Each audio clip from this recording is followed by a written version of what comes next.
Muy buenas tardes a todos, hermanos y hermanas de Casa del Alfarero, a todos los que nos están mirando desde las redes sociales. Mi nombre es Guillermo Ruiz, soy pastor de la iglesia Casa del Alfarero, ubicada en la ciudad de East Palo Alto, aquí en California. Y les doy la bienvenida a este programa que se llama 5 minutos con Dios. Y es un programa donde no nos extendemos mucho, simplemente quiero llevar una pequeña reflexión para que ayude también a poder centrar nuestra mente y nuestro corazón en lo que es la palabra de Dios durante la semana. Así que este es el cuarto programa ya y estoy feliz de poder compartir con ustedes. La semana pasada quedaron algunas preguntas pendientes, así que me gustaría comenzar con eso, respondiendo a algunas preguntas y ya después de responder las preguntas podemos pasar a lo que es la reflexión, los 5 minutos con Dios. Si hay algo que tú y yo tenemos que tomarnos en este tiempo, tiempo de mucha zozobra, tiempo de muchas angustias, de preocupaciones, de preguntas sin respuestas, porque no sabemos en qué puede llegar a terminar todo esto, el mundo quizás. Nosotros tenemos la esperanza en Cristo, ¿verdad? Y eso es lo que nunca vamos a perder, esperanza. Pero siempre hay un poco de inestabilidad en el sentido de que pues hay cuestiones que no sabemos, las decisiones que pueden llegar a tomar con respecto al gobierno, al estado de cuarentena que se está dando prácticamente en todo el mundo. Así que bueno, esos son cuestionamientos que quizás no tienen respuestas todavía, a eso me refiero. Pero quiero comenzar con la hermana Silvia. La semana pasada dejó una pregunta, nos habla de San Rafael, y ella preguntaba si la salvación es la liberación de los pecados.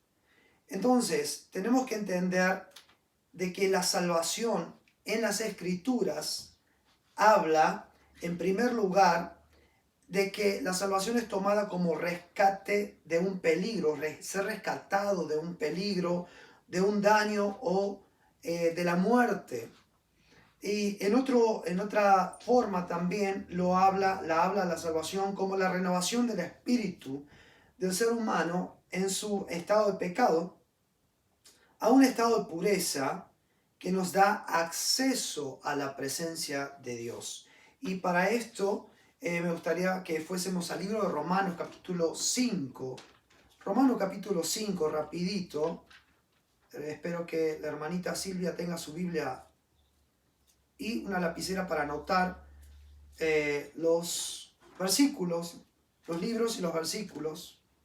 Dice la Escritura en Romanos 5, a partir del versículo 8, dice: Mas Dios muestra su amor para con nosotros, en que siendo aún pecadores, Cristo murió por nosotros. Pues, mucho más, estando ya justificados en su sangre, por él seremos salvos de la ira. Porque si siendo enemigos fuimos reconciliados con Dios por la muerte de su Hijo, mucho más estando reconciliados seremos salvos por su vida. Entonces, la salvación viene a través de la reconciliación que tenemos a través del sacrificio de Jesús en la cruz del Calvario.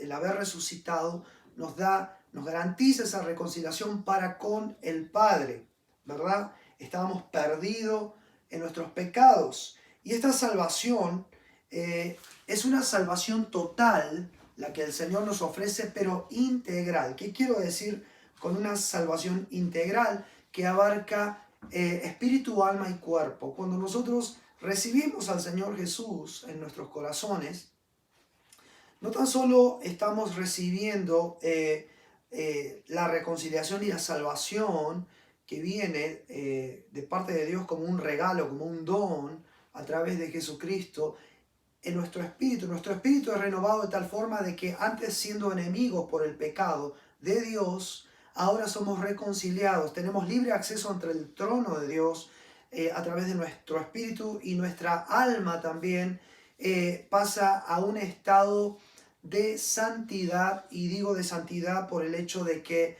Dios nos santifica a nosotros para con Él, nos acerca hacia Él. Ahora, el cuerpo va a ser va a tener salvación el día en que Jesucristo venga a buscar a su iglesia, si es que estamos vivos, presentes aquí en esta tierra, o si ya estamos, como dice el libro de Tesalonicenses, capítulo 4, léalo hermana, por favor, anótelo, primera de Tesalonicenses, capítulo 4, versos del 13 al 17, que habla específicamente de la venida de Jesucristo, la segunda venida de Jesucristo, que es a donde viene a buscar a su iglesia amada, pero antes dice que los que durmieron, el sentido de dormir habla de los que han muerto ya físicamente en cuerpo, dice serán levantados en primer lugar, ¿no es cierto? Tendrán un cuerpo nuevo, recibirán un cuerpo nuevo, y los que quedamos vivos seremos levantados, dice, y transformados también en el aire y a esa nube de gloria que el Señor nos llama cuando Él venga por segunda vez a buscar a su amada iglesia. Entonces, son tres las áreas que reciben salvación espíritu, alma y cuerpo. Espero que, hermana, esto haya contestado su pregunta. Y otra cosita más que quería agregarle, que para ser acreedor de la salvación, esto es para los que muchos no conocen de Cristo, uno necesita creer primeramente en quién, en Jesucristo. El libro de Juan, capítulo 3, verso 16, dice, porque de tal manera amó Dios al mundo, para que todo aquel que en Él crea reciba la vida eterna, ¿no es cierto? Entonces, hay un requisito que es el creer. Después del creer viene el arrepentirse del pecado, de la vieja forma de vivir, de los malos actos, y después de arrepentirnos viene el proceso de la conversión al cristianismo, que es un proceso donde el Señor comienza a trabajar en nuestro ser interior todos los días, donde Él habla a nuestras vidas y donde escuchamos su voz y podemos venir al arrepentimiento, a seguir cambiando el estilo de vida del viejo hombre por el del nuevo hombre que tenemos en Cristo Jesús. Así que bueno, que Dios te bendiga, hermana. Gracias por preguntar. Kiano, tengo otra pregunta. Kiano de Redwood City pregunta, ¿cuál es el orden correcto de la oración? El orden correcto de la oración, hijito, lo podemos ver si quieres ir conmigo al libro de Mateo, capítulo 6. Es lo que yo te puedo recomendar. Libro de Mateo, capítulo 6. Jesús habla con respecto a la oración. Y si comenzamos del versículo 6, dice, mas tú cuando ores, entra en tu aposento y cerrada la puerta, ora a tu Padre que está en lo secreto. Y tu Padre que ve en lo secreto, te recompensará en público. Y orando no uséis, dice, vanas repeticiones, como los gentiles que piensan que por su palabrería serán oídos. No os hagáis pues semejantes a ellos, porque vuestro Padre sabe de qué cosas tenéis necesidad, antes que vosotros le pidáis. Vosotros pues oraréis así: Padre nuestro que estás en el cielo, santificado sea tu nombre, venga tu reino, hágase tu voluntad, como en el cielo, así también en la tierra. El pan nuestro de cada día, dánoslo hoy, y perdónanos nuestras deudas, como también nosotros perdonamos a nuestros deudores, y no nos metas en tentación, mas líbranos del mal, porque tuyo es el reino y el poder y la gloria por los siglos de los siglos. Amén. Entonces, hay 2-3 puntos que me gustaría hacerte saber sobre tu pregunta, hijo, ¿cuál es el orden correcto de la oración? Bueno, no hay algo formal estipulado, pero el Señor Jesús acá, porque son palabras de Jesús, nos da una idea de cómo nosotros debemos presentarnos delante del Señor a la hora de orar. Primero, dice, mas tú cuando ores, dice, entra a tu aposento y cerrada la puerta. Aposento en este sentido habla, la escritura, mejor dicho, nos habla de un lugar donde solamente puedas estar tú y el Señor, un lugar a solas. Por eso dice, entra tú en tu aposento y cerrada la puerta, donde nadie te vea. Ora, a tu Padre que está en lo secreto, y tu Padre que ve en lo secreto te recompensará en lo público. Dice que Él va a estar mirando en lo secreto de qué, de tu oración, de tu clamor. Ahora, dice Jesús de nuevo, verso 7, dice, cuando ores, dice, y orando, no uséis vanas repeticiones. Entonces, no vale la pena hacer repeticiones como en antiguas religiones o enseñanzas nos han dicho de cómo debemos repetir, hacer oraciones repetidas, que eso va a abrir el oído de Dios más rápido, ¿verdad? Para que nos escuche. En realidad Jesús nos dice todo lo contrario. Dice, vosotros pues oraréis así. Y ahí comienza este modelo de oración y cómo presentarnos delante del Señor. Dice, Padre nuestro que estás en los cielos, santificado sea tu nombre, venga tu reino, y lo dejamos ahí. Dice, Padre nuestro que estás en los cielos, primero nos enseña Jesús a reconocer que nuestro Padre verdadero está en los cielos, habita en las alturas. Y porque habita en las alturas es una divinidad, es un Dios. Entonces nos tenemos que acercar sabiendo de que nuestro Padre Celestial es Dios. ¿No es cierto? Y dice, santificado sea tu nombre. ¿Qué habla de esto? De santificar, de glorificar, de bendecir a Dios. Entonces yo me acerco a Dios en primer lugar, reconociendo que Él es Dios, que es mi Padre, para santificarle, para darle gloria, para darle honra, para darle alabanza. Entonces cuando vengas, Kiano, a orar al Señor, comienza a alabarle, comienza a glorificarle, a bendecirle porque Él es Dios de todas las cosas y es tu Padre Celestial también. Ahora dice, venga a nosotros tu reino, venga tu reino y hágase tu voluntad como en el cielo, así también en la tierra. Está llamando literalmente que cuando dice venga tu reino, que el reino de Dios se establezca aquí en la tierra, sea establecido en la tierra y no tan solo en la tierra, sino en tu vida. Venga tu reino a mi vida, Señor, sea establecida tu voluntad santa en mi vida. Dice, hágase tu voluntad, como se hace en el cielo, así también en la tierra y específicamente en nuestras vidas. Dice, el pan nuestro de cada día, dánoslo hoy. Perdona nuestras deudas como nosotros perdonamos a nuestros deudores. Está hablando de la provisión, ¿no es cierto? Que no dejes de orar por la provisión, que el Señor siga bendiciendo tu hogar, el fruto de tu esfuerzo, de tu trabajo, tu familia, ¿no es cierto? Y habla muy importante acá algo del perdón. No podemos nosotros recibir perdón delante de Dios si tampoco nosotros perdonamos a los que nos hayan ofendido. Entonces, pides perdón a Dios por haber ofendido primeramente a Él si has pecado, y en segundo lugar, si hay alguien a quien tengas que tú pedirle perdón, pídele perdón para recién decirle al Señor, perdona mis deudas, perdona mis pecados, porque yo ya he perdonado.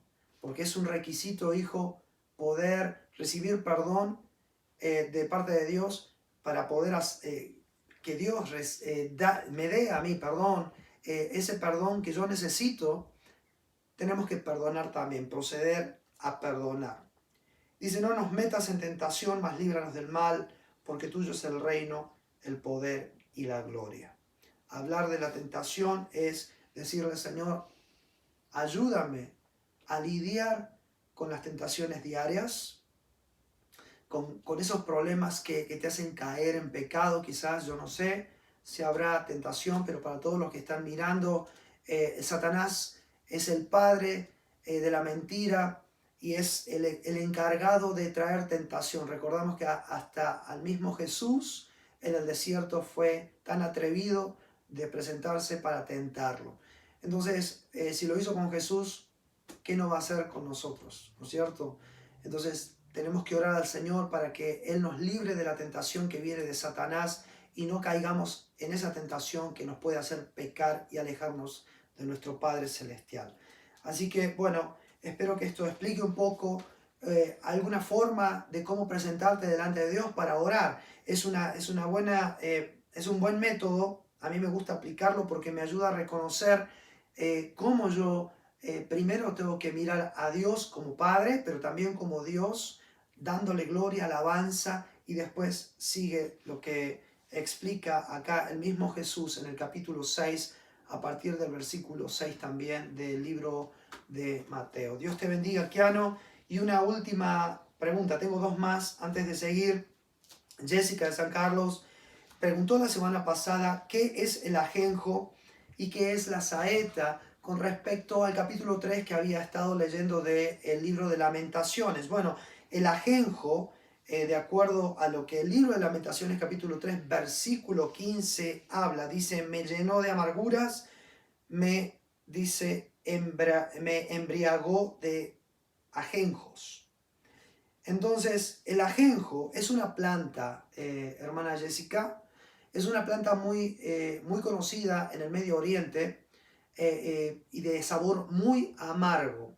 No es una planta venenosa, pero sí de sabor muy amargo, y es utilizada específicamente en la Escritura como una analogía de la amargura y la tristeza de corazón.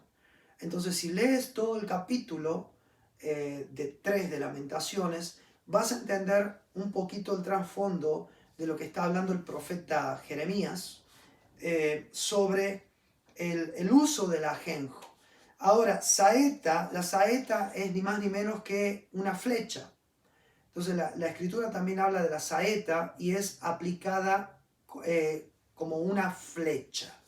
Entonces, espero eso haya contestado tu pregunta. Y la última pregunta, ya rapidito, Carla de Palo Alto pregunta: ¿qué libro de la Biblia recomendarías para leer a una persona recién convertida? Bueno, mi recomendación sería empezar por los Evangelios, hermana Carla, porque los Evangelios muestran el evento más grande y más importante y que sienta las bases y los cimientos de la cristiandad: a Jesús, el Hijo de Dios, el Hijo del Dios vivo, que vino a hacerse hombre a esta tierra para poder llevar un ejemplo, darnos un ejemplo, pero también para pagar un pecado y un precio muy alto que tú y yo no podíamos pagar, y por consecuencia estábamos destinados a la muerte eterna. Así que yo te aconsejo que pudieras recomendar comenzar con los primeros evangelios, ¿no es cierto? Mateo, Marcos, Lucas, o el libro de Juan también, cualquiera de ellos, para conocer la vida de nuestro amado Señor Jesucristo aquí en la tierra y sus enseñanzas tan hermosas y que han sido ejemplo y sirven de ejemplo para cada uno de nosotros los que somos seguidores y servidores de nuestro Señor Jesucristo. Que Dios te bendiga también, hermana Carla, y gracias por preguntar. Y todos aquellos que tengan preguntas también pueden escribir en los comentarios sus preguntas, y con mucho gusto estaré la próxima semana contestando tus preguntas a los que están mirando. En esta tarde quiero traer una pequeña reflexión y vamos a tratar de hacerla rapidito porque sé que se va la hora y es un tiempo corto, no es una prédica de una hora tampoco. El título que le puse a esta reflexión, estos 5 minutos, es invita a Dios a ser parte de tus dificultades. Invita a Dios a ser parte de tus dificultades. Y me gustaría que fuésemos al libro de Isaías, capítulo 43, 43, versículo 1 y 2. Y dice la Escritura: ahora, así dice Jehová, creador tuyo, oh Jacob, y formador tuyo, oh Israel: no temas, porque yo te redimí, te puse nombre, mío eres tú. Cuando pases por las aguas, yo estaré contigo, y si por los ríos, no te anegarán. Cuando pases por el fuego, no te quemarás, ni la llama arderá en ti. Bendito sea Dios por la palabra que Él nos trae para reflexionar en esta tarde. Y 2 o 3 puntos importantísimos que yo miro en estos 2 versículos de la Escritura es la identidad. El primer versículo habla mucho de lo que es la identidad del Hijo de Dios para con Dios. Y si hay algo que a nosotros como seres humanos nos identifica en esta tierra como ciudadanos del lugar donde hemos nacido, es un documento que establece nuestra identidad, ¿verdad? Todos sabemos eso. Tenemos un documento nacional de identidad. En Argentina le decimos así, creo que en Perú también. En tu país de origen probablemente tenga otro nombre, pero es un documento que te certifica como ciudadano, ¿verdad? Donde se establece el día que naces, donde se establece el nombre que recibes a partir de tu primer momento, de tu primer minuto de vida aquí en la tierra, que establece el nombre de tus padres y así, etcétera. Y en el hogar donde nos desarrollamos, hablando de la identidad, nos ayuda y nos enseña también a quiénes somos, ¿verdad? Nos da la identidad. Adoptamos identidad, adoptamos formalismo, tantas cosas nosotros estamos recibiendo y absorbiendo a medida que vamos creciendo. Si tienes hijos, puedes ver de que tus hijos cada día se van pareciendo más a ti en tu casa, ¿no es cierto? En la forma que le hablas, en la forma que interactúas con tus hijos, en la forma que juegas con ellos, que compartes con ellos. Muchas veces te vas a ver reflejado en sus vidas y esto lo podemos ver porque es algo natural y eso habla de una identidad propia que nuestros hijos van adquiriendo conforme van creciendo y van absorbiendo nuestra manera de ser como padres, de actuar como padres en el hogar.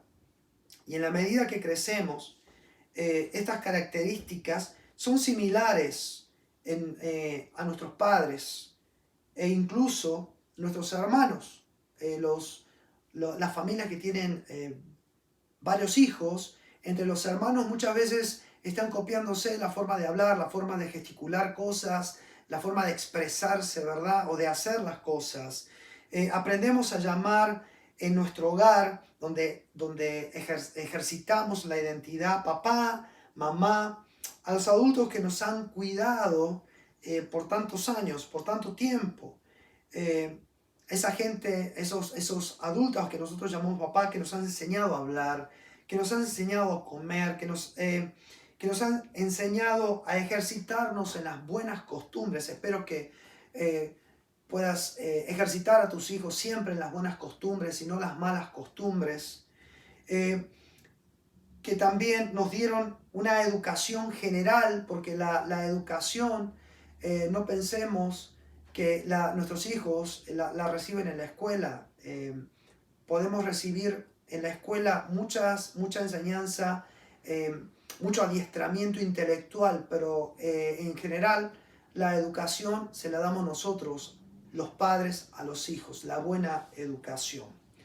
Y una de las mayores características, hablando de identidad, dentro del seno familiar, es la certeza de la seguridad. Y ese es un punto muy importante que entendamos, porque ya estamos pasando al versículo 2 de Isaías. La seguridad garantiza estabilidad emocional a un hijo, ¿verdad?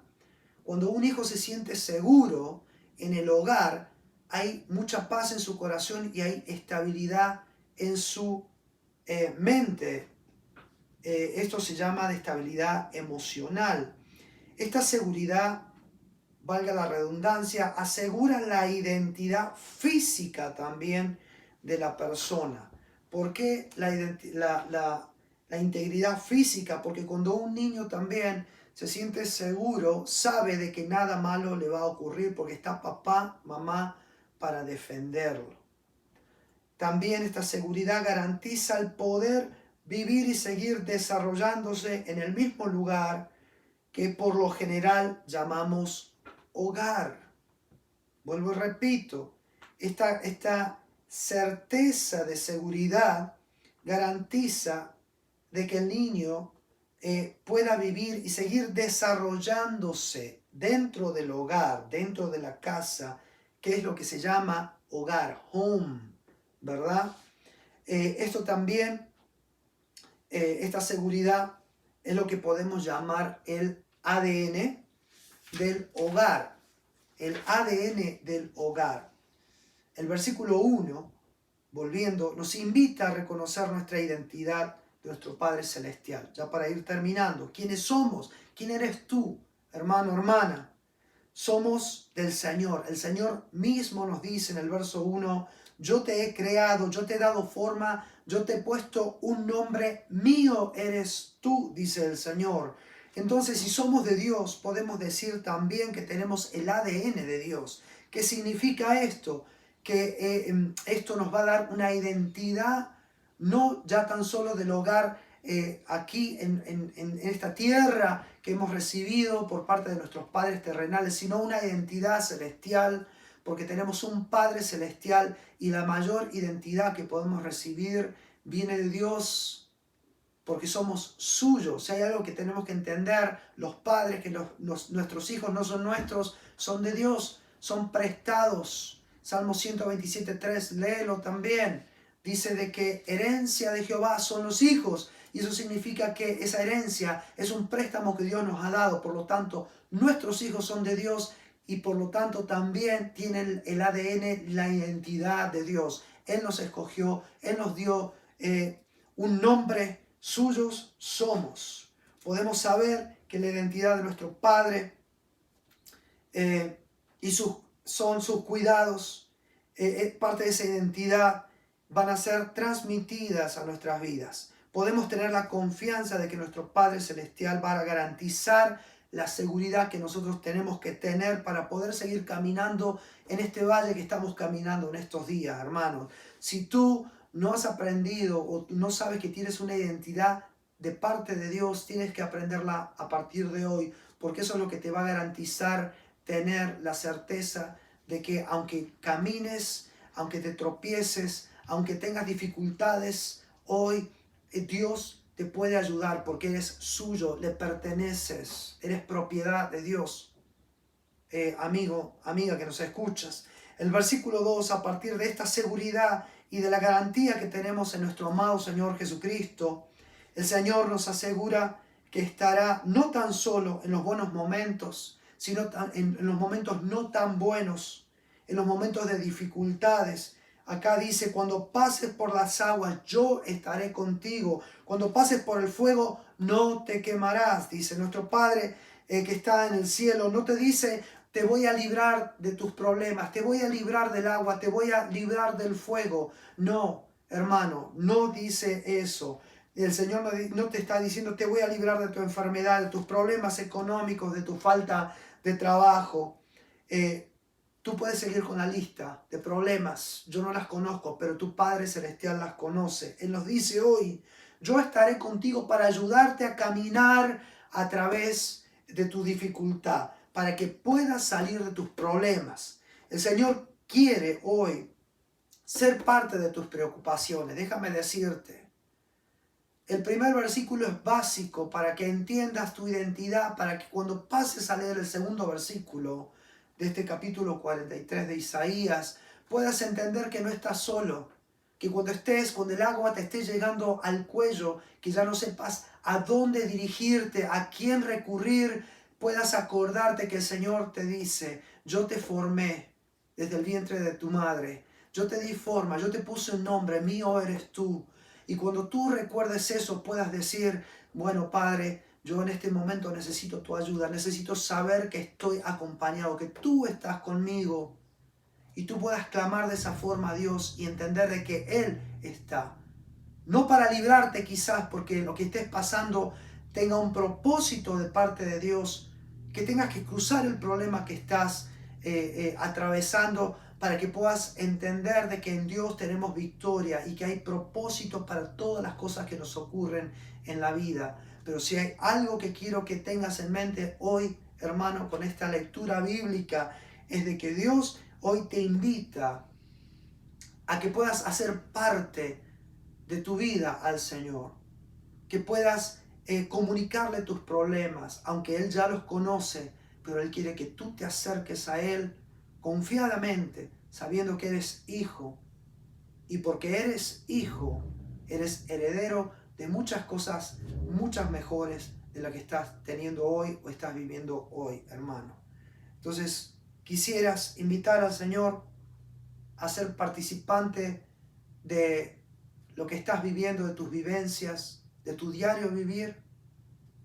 Si yo fuera tú en este momento, yo estaría diciendo, sí, yo quiero invitar a mi Señor Jesús a ser parte de mi vida. Si esta es tu respuesta, yo te invito a que le digas a Jesús, entra a mi vida, entra a mi corazón, Señor.